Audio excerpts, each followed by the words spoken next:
발전이 뭘까요? 뜬금없이 이런 질문을 던졌을 때 여러분들이 어떤 답변을 해주실지 궁금합니다. 저는 발전이라는 단어를 듣고 기술이 발전하고 경제가 발전하는 그림을 먼저 상상했는데요. 그렇다면 표현을 살짝 바꿔서 화력 발전, 수력 발전이라고 말하면 어떤가요? 불이나 물로 뭘 어떻게 해서 전기를 만드는 것 정도로 말할 수 있겠네요. 무슨 발전하는 용어들은 많이 들어서 익숙한데 발전을 어떻게 하는 건지는 아직 잘 모르겠습니다. 시작은 이렇게 생긴 것들이었는데 어떻게 이렇게 될 수 있었을까요? 발전은 전기를 일으킨다는 뜻입니다. 한자로는 일으킬 전기 전자를 쓰고 영어로는 파워 제너레이션, 전기의 발생이라고 합니다. 그렇다면 어떻게 전기를 일으키죠? 터빈을 돌려서 발전기로 전기를 만든다고 합니다. 발전기와 터빈은 이렇게 생긴 기계인데요. 기계적 에너지를 전기적 에너지로 바꿔주는 역할을 합니다. 이거 어디서 많이 들어봤죠? 우리 증기기관을 공부할 때 증기기관이 열 에너지를 일 에너지, 즉 기계적 에너지로 바꿔준다는 것을 배웠잖아요. 오늘은 증기기관에 이어서 터빈과 발전기가 기계적 에너지를 전기적 에너지로 바꿔주는 걸 살펴보겠습니다. 발전 현상을 생각하면 이해하기가 쉬워요. 터빈은 프로펠러처럼 생겼습니다. 석탄을 잘게 자른 뒤 태워서 증기를 만들면 이 증기가 위로 올라가면서 프로펠러를 돌아가게 합니다. 수증기를 프로펠러에 뿜어서 회전 에너지를 얻는 거예요. 이 프로펠러에 연결된 것이 발전기인데 발전기가 어떤 역할을 하는 것인지 알기 위해서 배워야 할 내용이 있습니다. 우선 신기한 현상 하나를 소개할까 해요. 준비물은 코일과 자석입니다. 이 두 가지만 있으면 전기를 만들 수 있습니다. 코일은 전선을 이렇게 칭칭 감은 것을 말하는데요. 코일 사이에 자석을 넣었다 뺐다 하면 전기가 만들어집니다. 따로 건전지를 끼우거나 콘센트를 꽂거나 한 것이 아니에요. 자석만 움직였을 뿐인데 전기의 흐름이 생깁니다. 이를 발견한 사람이 마이클 패러데이였어요. 우리 교과서에는 패러데이의 전자기 유도 법칙으로 소개되어 있는데요. 자석을 넣었다 뺐다 하는 것은 N극과 S극을 계속 바꿔주는 운동입니다. 코일에 N극이 가까이 있다가 S극이 가까이 있다가 이렇게 하면서 계속 기계적 에너지에 변화를 주는 것이에요.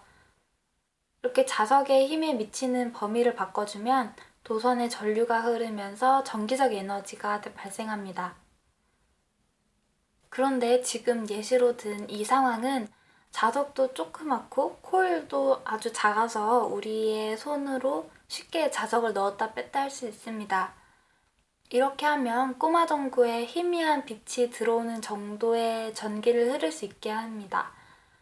하지만 우리가 실생활에서 쓰는 전기의 양을 합하면 꼬마 전구 빛에 비해서 어마어마하게 많습니다. 아파트 전체 형광등도 켜야 하고 냉장고도 돌아가야 해요. 휴대폰도 충전해야 되고요. 그렇기 때문에 엄청난 크기의 코일과 자석을 이용해야 합니다. 발전기에도 전기를 만들어내기 위해 코일과 자석이 들어있는데요. 아주 큰 발전기에 또 아주 큰 자석을 시도 때도 없이 넣었다 뺐다 하는 것은 아주 힘이 드는 작업입니다. 때문에 우리나라에 있는 발전기 안을 자세히 들여다보면 코일을 둘러싼 가운데에 동그란 자석이 들어있어요. 이 자석은 계속 돌고 있습니다. 길쭉한 자석을 넣었다 뺐다 하면서 N극과 S극을 계속 바꿔주는 대신에 동그란 자석을 써서 얘가 돌면서 N극과 S극을 바꿔주는 거예요. 발전기와 터빈은 연결되어 있는데 터빈에서 프로펠러를 돌림과 동시에 발전기에 자석이 돌게 되고 자석이 돌면서 이 거대한 코일에 전기가 만들어집니다. 이렇게 만들어진 전기는 전선을 따라서 송전탑으로 이동하고요. 송전탑에서 각 가정으로 분리되어 공급됩니다. 그럼 석탄으로 발전을 한다는 건 석탄으로 전기를 일으킨다는 말이겠네요.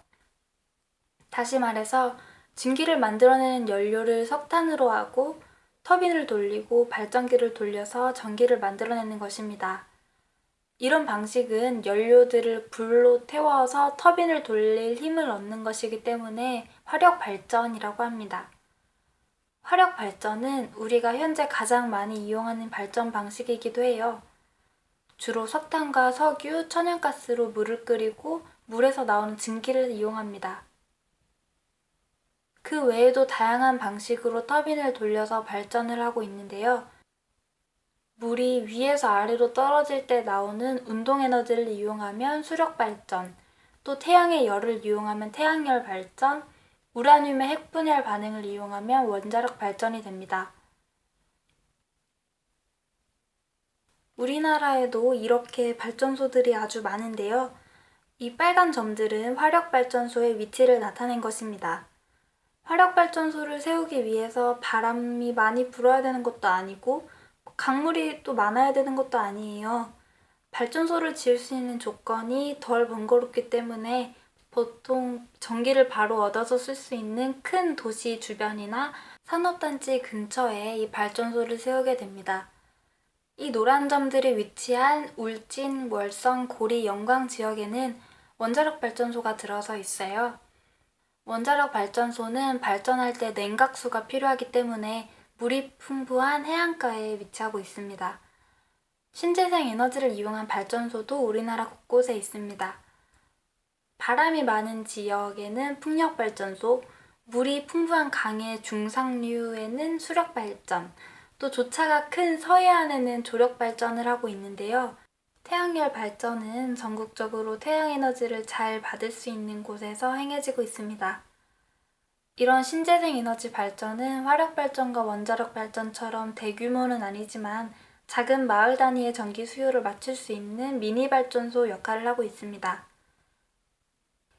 이제 발전이 어떤 건지 머릿속에 그려지시나요? 발전을 배운다는 것은 생각보다 훨씬 중요한 일입니다. 우리가 사용하는 전기가 어디서부터 시작되는 건지, 또 어디서 나오는 건지, 더 나아가서는 이 세상에 어떤 에너지원들이 있어서 우리에게 도움을 주고 있는 건지, 이런 것들에 대해서 알게 되면 우리가 세상을 바라보는 시야가 더 넓어지지 않을까요? 지금 당장 우리 주변에 있는 것만 보더라도 내 휴대폰에 전원이 들어오기까지 이 전기가 어떤 길들을 거쳐왔는지 상상이 되니까 기분이 좀 새롭더라고요. 라면 끓이다 말고 물 끓는 냄비 위에 바람개비를 만들어 놓고 바람개비 날개가 진짜 돌아가나 구경을 한다거나 또 햇빛이 세게 내리쬐거나 바람이 부는 날이면 뭔가 모르게 반가운 기분이 들기도 하고요. 저는 개인적으로 오늘이 굉장히 유익한 시간이었습니다. 다음에는 어떤 이야기를 가지고 나타날지 또 기대해주세요.